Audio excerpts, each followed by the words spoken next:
सतपाल जी, यही सांप कल आपको काटा था? हाँ ठीक है, काटा यही काटा था ना? आपको हाथ में भी दर्द हो रहा था? दर्द नहीं होता था, काटा था फर्स्ट टाइम में। काटा था उस समय ना। ये बिना जहर का सांप होता है। इंग्लिश में इसको कॉमन वुल्फ बोलते हैं और हिंदी में चिंगराज, लेकिन यहाँ लोग इसको करेज सांप समझ लेते हैं। और इसके काटने के बाद जब झाड़ फूँक कराते हैं तो उन्हें लगता है कि मतलब से ठीक हो गए, लेकिन इस सांप में जहर है ही नहीं। जिससे भी आपके हाथ में झिनझिनाहट हो रहा है वो आपको सोचने से हो रहा है। इस तरह का गलतफहमी होता है। इसमें जहर नहीं होता है। हाँ, कोई भी सांप काटे इसलिए हमको हॉस्पिटल में हार जाना है। ठीक, आपके गांव में भी हम लोग समझा के आ गए हैं। ये देखिए बार बार काटना चाह रहे हैं। दिखाई देना।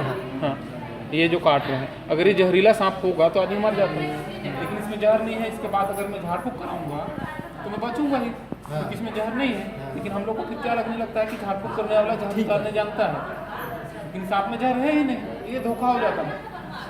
कल भी एक रसल वाइपर का काटा हुआ पेशेंट आया था, उसको रांची भेजना पड़ गया। वो झाड़ फूँक के चक्कर में सवेरे काटा था और वो रात को हॉस्पिटल आए थे।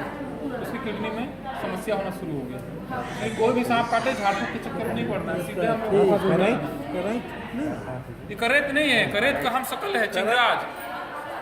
इसमें जहर नहीं होता है, इसको जहरीला समझ लेंगे हम लोग और झाड़ फूँक कराएंगे तो फिर धोखा हो जाता है। ये देखिए काट रहे। अब इसको मैं बोलूँगा झाड़ फूँक वाला जहर उतार दिया अगर झाड़ फूँक कराऊंगा तो ये चीज़ को समझना होगा आप लोगों को कि झाड़ फूँक के चक्कर में बिल्कुल नहीं पड़ना है।